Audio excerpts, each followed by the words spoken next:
Good morning, good afternoon, good evening, whatever is happening in your time zone right now, patrons. Hello, how are you doing? It's been a while. You look great.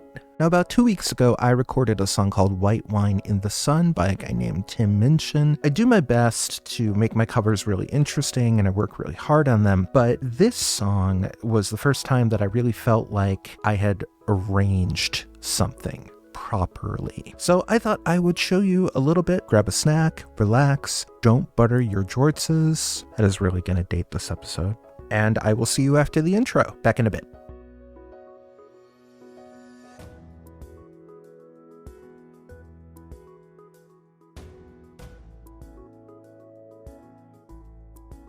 And I can't do this all on my own, but I kinda do. And I'll show you how at the Triple Llama.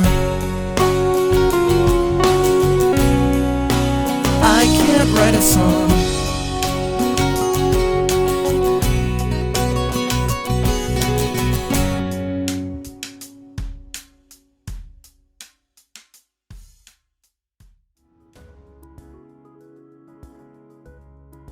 There's a lot of different versions of White Wine in the Sun, but all of them feature the piano as the primary instrument. You can see how many tracks there are of piano here. I did my best to learn all of the little runs that Tim Minchin does by ear, and I noticed that there were patterns that kept appearing. You can hear one of many examples of that here. But I still really like it. And then my own take on that. But I still really like it. And then a little bit later, going into verse 3, we have something very similar here. Now, when I did this, I had to get a little bit fancy. There's actually 3 piano tracks here that have been bussed. So if we isolate those, sounds like one piano, yeah? Bottom track. And then the middle track by itself.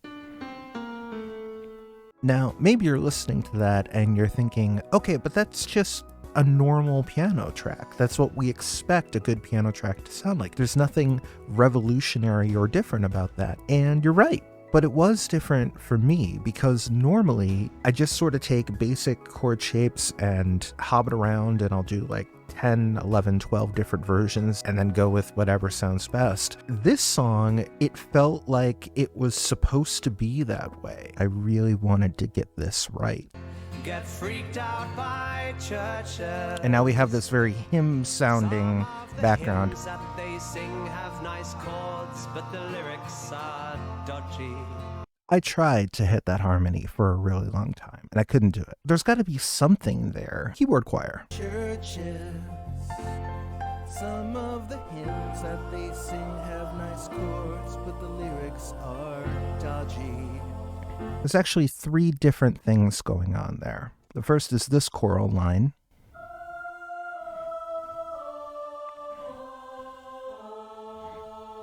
And then the exact same notes, but with a very different choir.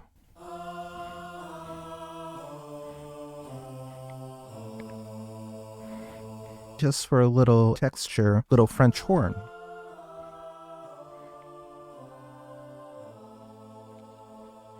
But I quite like the songs.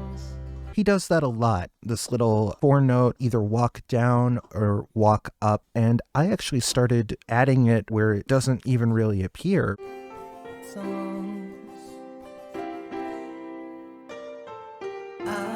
We're at the bridge now, and up until this point, you think you know where this song is going. But listen to this piano here in the bridge.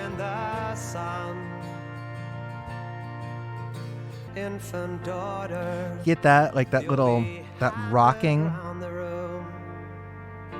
It is in 6/8 and it is in an unusual tempo, and I could not find any kind of a drum beat or a metronome for it. All the timing had to be done in my head, and I did not get some of it quite right. You, my baby girl, my jet lag. See how there's a delay there?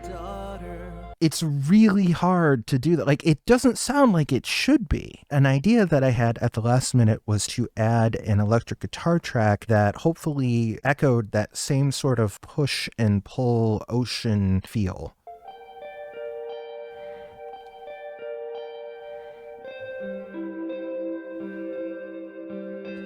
Yeah, you get it. All of that to finally lead up to the choir, which the original does not have. And if my baby girl, when you're 21 or 31 and Christmas comes around. One of my goals for this song was to be as faithful to it as possible, and I tried to play the bridge the way that he has it here. It felt too empty. It felt like it needed something. Since I had used the choir earlier, and I was really happy with that, I decided to bring the choir back. I ended up using a lot of the same movements that we've heard all throughout. And if my baby girl. Heard that before, right? And back up. Yep, heard that one too.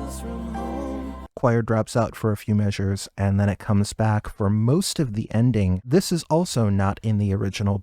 Choir's echoing the piano.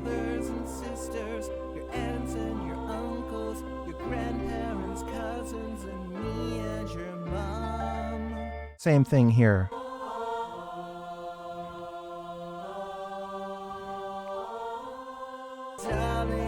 Yeah, all shapes that we've heard previously. And also the electric guitar, it is playing something that's similar to what we were hearing in the bridge, trying to keep the ebbing and flowing of it.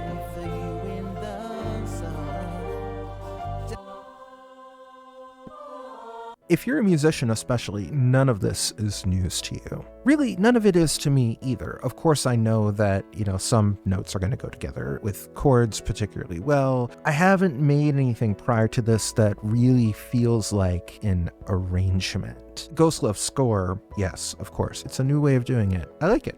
The mix is almost done. Sean sent me a version of it this afternoon, and here's a little bit of what the finished song will sound like. Darling, whenever you come, we'll be waiting for you in the sun, drinking white wine in the sun. And that is our synth choir for White Wine in the Sun. Yay! Thank you so much, CamannWordsmith patrons, for making this series and everything we do possible. We greatly appreciate it. If there are aspects of recording or anything that we do here at the Triple Llama Studios that you are curious about, let me know. I would love to make a video for you showing you how we do that. Take it easy, have a great rest of your week, and we'll see you soon.